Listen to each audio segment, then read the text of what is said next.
Cuando quedé en la universidad, supe que quería estudiar allí, lo que implicó que tenía que mudarme del lugar donde había crecido a la ciudad. Mis padres tardaron mucho tiempo en encontrar un lugar que no solo pudiera pagar, sino que también fuera más o menos seguro y no estuviera tan lejos de la universidad. Por fin lo encontraron. Era un pequeño cuarto en una vecindad que se veía bastante tranquila. No estaba en las mejores condiciones, pero, según lo que mis papás habían investigado, era uno de los lugares más seguros que podía ofrecer la ciudad. Siempre he sido una persona un poco tímida y me cuesta mucho aceptar los cambios. A pesar de que quería estudiar en esa universidad, me dolía mucho dejar a mi familia y amigos. Se podría decir que no estaba pasando por el mejor momento de mi vida.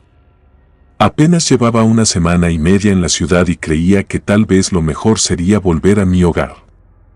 Recuerdo que esa tarde estaba recostada en mi cama, llorando y pensando en llamar a mis papás para decírselo. De pronto, una gata saltó a mi cama.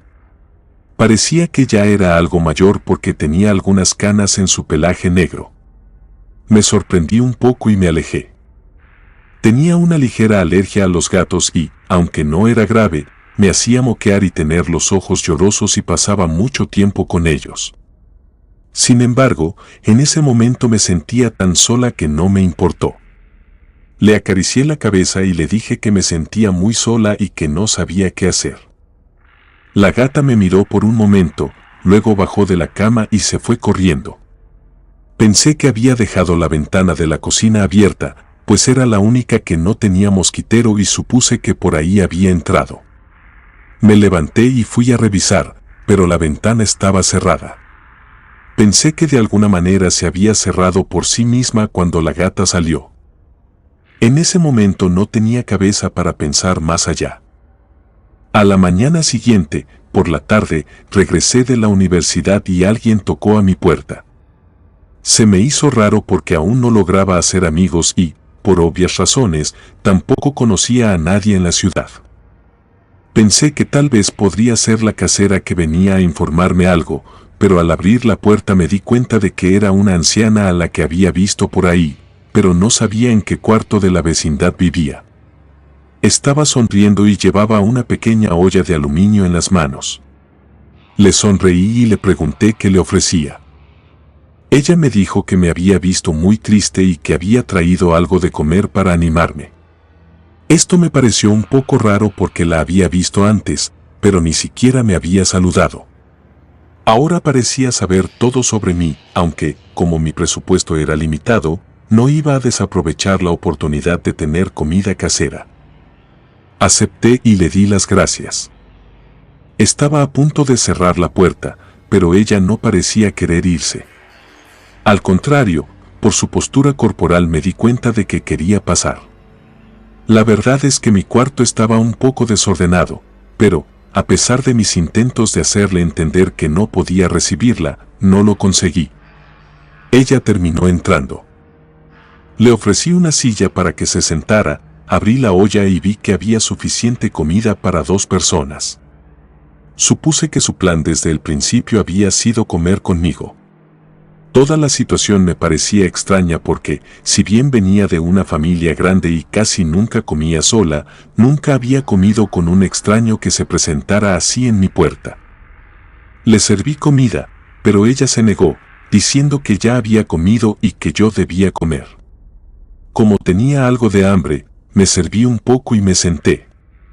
Era un guiso de carne con verduras y, en el momento en que lo probé, me di cuenta de que aquella mujer era una excelente cocinera. Se lo agradecí y comenzó a hablar más conmigo. Conforme hablábamos, me di cuenta de que era una anciana muy solitaria y que sus hijos no tenían mucho contacto con ella. Probablemente por eso buscaba cualquier tipo de compañía. No pude evitar recordar a mi abuela, que había fallecido hacía 2 años y cuya pérdida aún me dolía mucho. Esa fue solo la primera de muchas visitas y lo que suponía era el inicio de una amistad entre nosotras. Ella siempre traía comida para mí y rara vez comía. La soledad que había sentido empezó a disminuir poco a poco gracias a la presencia de la anciana, quien, con cada visita, traía no solo alimento, sino también calidez y compañía. Sin embargo, comenzó a ocurrirme algo extraño, empecé a tener algunos malestares, como mareos y muchas ronchas.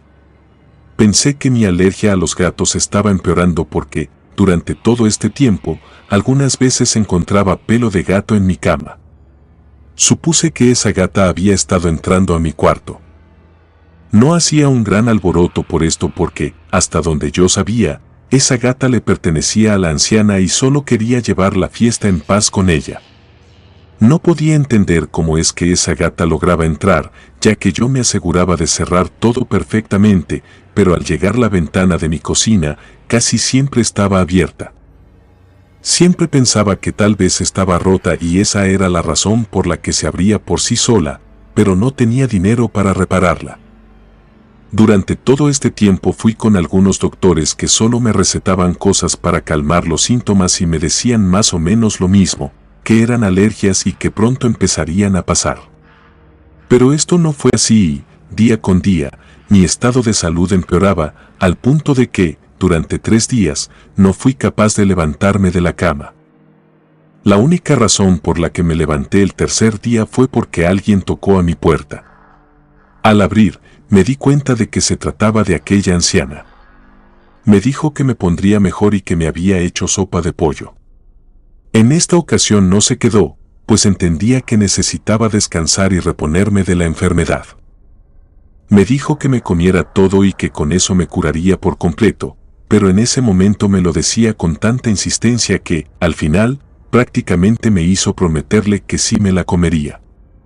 Después de que lo prometí, se fue. Cerré la puerta y, de hecho, sí estaba dispuesta a comerla. En ese momento no tenía hambre, pero no había comido nada en todo el día y sabía que era necesario que comiera algo. Pensé que esa sopa de pollo sería la mejor opción. La abrí y, al principio, me olió muy bien. Fui por una cuchara, pero apenas me senté en la mesa, comencé a sentir muchas náuseas. Fui al baño y vomité. Estaba tan asqueada que la pura idea de comer cualquier cosa me revolvía aún más el estómago. Me acosté de nuevo en mi cama. No pasó mucho tiempo antes de que me quedara dormida porque otro de los síntomas que tenía era que sentía tanto sueño todo el tiempo que probablemente dormía alrededor de 16 horas diarias. Desperté hasta la mañana siguiente y, curiosamente, ya comenzaba a sentirme un poco mejor. Tenía hambre, lo cual era una buena señal. Me levanté y pensé que, si esa sopa de pollo todavía servía, la calentaría en la estufa. Pero, apenas me acerqué a la barra, un olor a podrido llegó a mi nariz. No sabía qué era. Me acerqué un poco más y me dio tanto asco ver que la sopa de pollo estaba en un estado horrible. Parecía que tenía larvas, estaba llena de hongos y el pollo era de color verde. Parecía como si la hubiera dejado allí por semanas, en lugar de un solo día. No pude contenerlo y vomité en el fregadero. Después tiré la sopa por ahí mismo y me aseguré de que iría a mis clases de la universidad. Me alisté y salí de mi cuarto. Mientras bajaba las escaleras de la vecindad, me crucé con aquella anciana, pero, en lugar de sonreírme o saludarme de manera amistosa, pareció sorprendida, casi como si no creyera que yo pudiera seguir de pie. Me sonrió con un poco de incomodidad, pero como yo llevaba algo de prisa, solo me despedí de ella y me fui. Una vez que llegué a la universidad, me di cuenta de que, a cada minuto que pasaba, me sentía mejor. Compré comida allí mismo y pasé el resto de mis clases con normalidad. En la última hora, nos pusieron un trabajo en parejas y una muchacha llamada Lucía me preguntó si podía ser su compañera. Acepté y, también, me preguntó si estaba bien si íbamos a mi casa, porque en la suya estaban sus hermanos y sería difícil trabajar allí. Le respondí que sí. Después de salir de la universidad, las dos nos quedamos de ver. Llegamos juntas. Noté que, apenas abrí la puerta, aquella vecina salió muy rápido de su cuarto. Pero, al verme acompañada, pareció molestarse. Lucía le sonrió amablemente para saludarla, pero la anciana se mostró un poco hostil y me preguntó a qué hora iba a estar sola. Yo solo balbuceé durante un rato y le dije que probablemente en unas 3 horas. Ella asintió, se dio vuelta y volvió a entrar a su hogar. Una vez en mi cuarto, comenzamos a trabajar. Yo fui al baño y, al salir, noté que Lucía estaba pálida. Le pregunté qué le pasaba y, al principio, dudó en responderme, pero dijo que no lo iba a creer y que la gata había abierto la ventana de la cocina.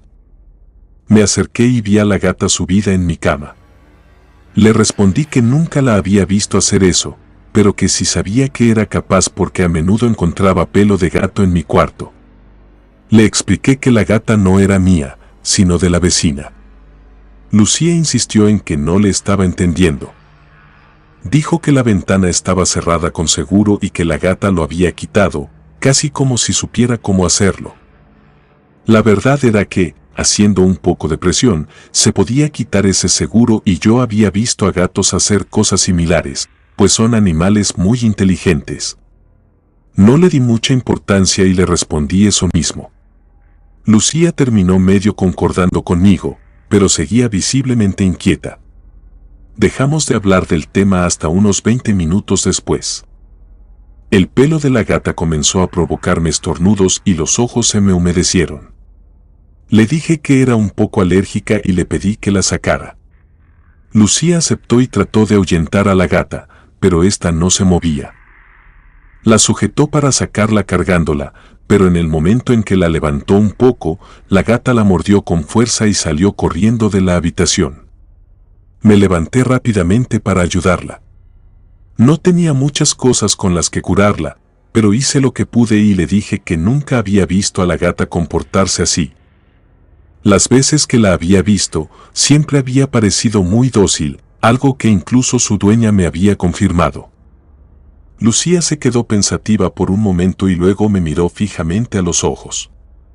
Me preguntó si podía decirme algo, a lo que respondí que sí. Me dijo que tal vez sonaría loca, pero que tenía que contarme que mi vecina no le daba buena espina. Explicó que era como un sexto sentido que tenía y que, cada vez que una persona le parecía mala sin conocerla, resultaba ser cierto. Le dije que eso no era verdad y le conté que la vecina había sido la única que me ayudó cuando recién llegué a la ciudad. Había sido mi salvavidas y, sin ella, probablemente habría abandonado la universidad al inicio. Lucía insistió en que no quería asustarme, pero había algo en la vecina que no le convencía, y esa misma sensación la había tenido con la gata. Me confesó que había querido decírmelo antes, pero que sentía que no debía hacerlo si la gata estaba presente. Me pareció extraño y, por un momento, pensé que Lucía podría no estar bien de la cabeza. Le seguí la corriente hasta que terminamos el trabajo y se fue. Lucía apenas había terminado de cerrar la puerta de la vecindad cuando la anciana vecina tocó a la mía, como de costumbre.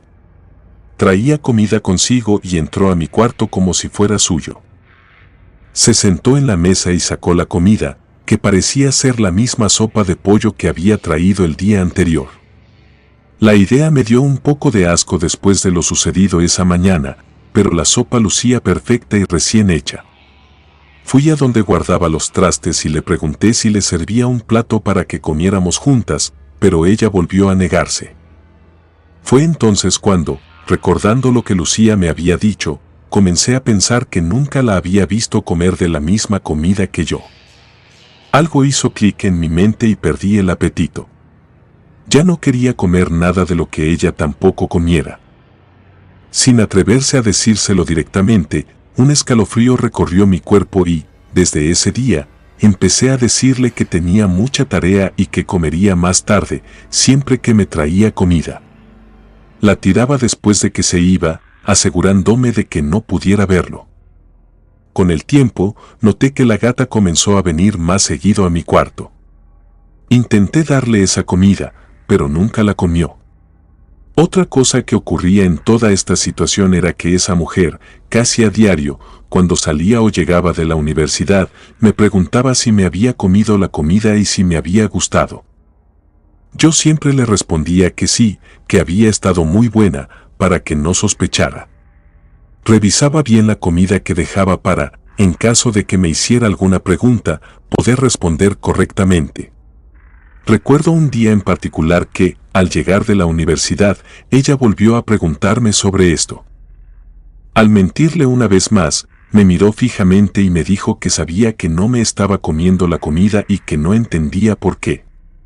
Me confesó que la había preparado especialmente para mí y que eso la hacía sentir muy mal, pues siempre creyó que habíamos tenido una conexión especial. Sus palabras, cargadas de chantaje emocional, me hicieron sentir incómoda. Intenté seguir con la mentira, pero ella no me creía y mencionó detalles que casi parecían indicar que había estado vigilándome. Logré que me dejara en paz y subí a mi cuarto. Lo primero que hice fue enviarle un mensaje a Lucía, quien había intentado acercarse más a mí desde que toda esta situación comenzó, como si supiera que necesitaría su ayuda. Le conté lo que había sucedido, incluyendo la sopa de pollo y mis sospechas sobre la comida. Lucía me aseguró que era muy probable que la mujer estuviera tramando algo y me dijo que iría a mi casa para no dejarme sola. Ese día llegó. Bajé a abrirle la puerta y, mientras subíamos las escaleras, nos topamos con la anciana.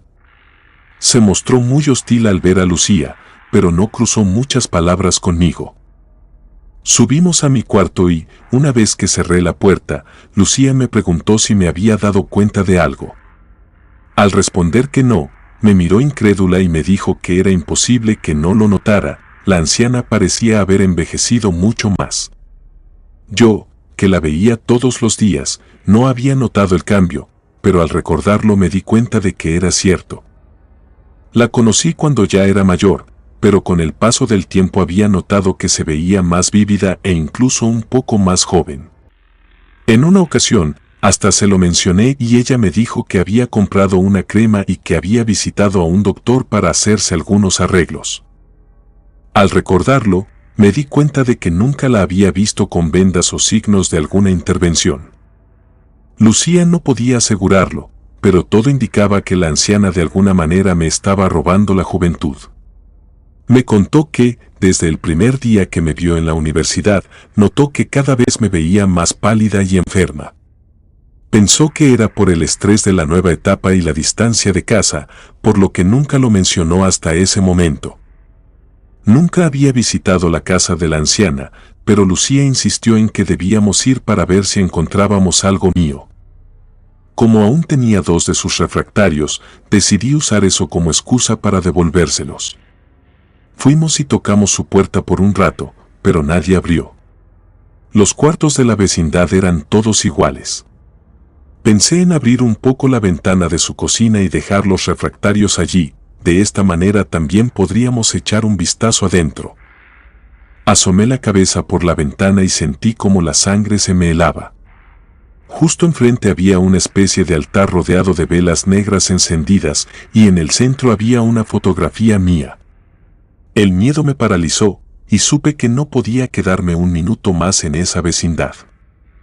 Lucía me ofreció quedarme en su casa esa noche, y como ya era jueves, al día siguiente podría ir a casa y contarles a mis padres lo que pasaba. Al día siguiente, les conté todo y quedaron tan aterrados como yo. Me cambiaron de dormitorio, ya habían pagado el mes completo. La anciana no me siguió y mi vida volvió a la normalidad. Muchas preguntas quedaron sin respuesta. Hasta el día de hoy me pregunto si la gata que tenía la anciana servía para espiarnos o si ella misma podía transformarse en ella. Comunidad de Relatos de Terror, quiero enviarles un gran saludo y agradecerles por todo el apoyo que le han brindado a este proyecto. Ya somos más de 20,000 suscriptores y nuestra próxima meta es llegar a los 21,000. Gracias por todo su apoyo. Si te gustó este relato, suscríbete activando la campanita de notificaciones, de esta manera estarías apoyando nuestro proyecto. Gracias por escucharnos. Relato escrito y adaptado por Lisa Hernández.